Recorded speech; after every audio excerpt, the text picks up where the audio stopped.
मो रोजी चैनल के आपण मानकु सबको स्वागत करुछे। चालू ना जे बनावा टेस्टी फूलकोबी चिल्ली।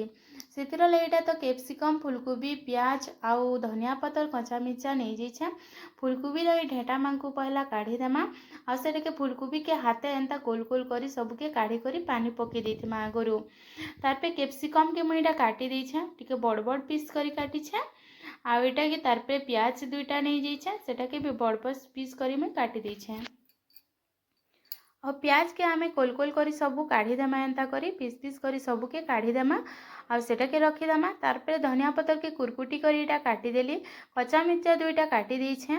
आउ फूलकोबी के भल करी धुई धुआ देली, सेतिरे हल्दी पाउडर मिर्चा गुण नून टिके आउ गरम मसला टिके दे देली, मैदा 2 चामच कॉर्नफ्लोर 2 चामच देकली भल करी सानी देइछे। सेटा के देखुन एटा पूरा सानी देली भल करी। तार पे कड़ाई रे तेल बसे देली, तेल गरम होला परे फूलकोबी के छानी देली।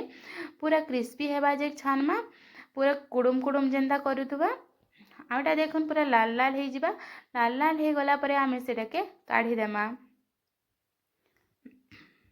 सेटा के काढ़ी देनी अलगा गोटे प्लेट रे रखीदेली सबू फूलकोबी के।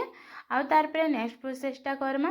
कढ़ाईटा बसई देली, देखुन एटा कैप्सिकम प्याज धनिया पतर और कच्चा मिर्चा काटी करी रखी देइछा।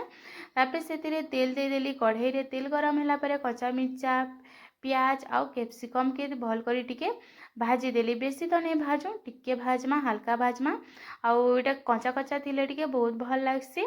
तार पे से छानी करी रखी फूलकोबी के भी दे देली और टमाटो सॉस चिल्ली सॉस टिके दे करी भल करी सानी देली। इथिरे नून टिके भाई हल्का देइथिली मुई। आउ तार पे सेतिरे मुई कॉर्नफ्लोर देइथिली, गोटे चामच भलिया टिके गुली करी देइथिली। रेडी हो गला हमर चिल्ली कोबी। सेतिरे धनिया पतर भूरे देली। देखुन गरमा गरम एतकर खाएमा।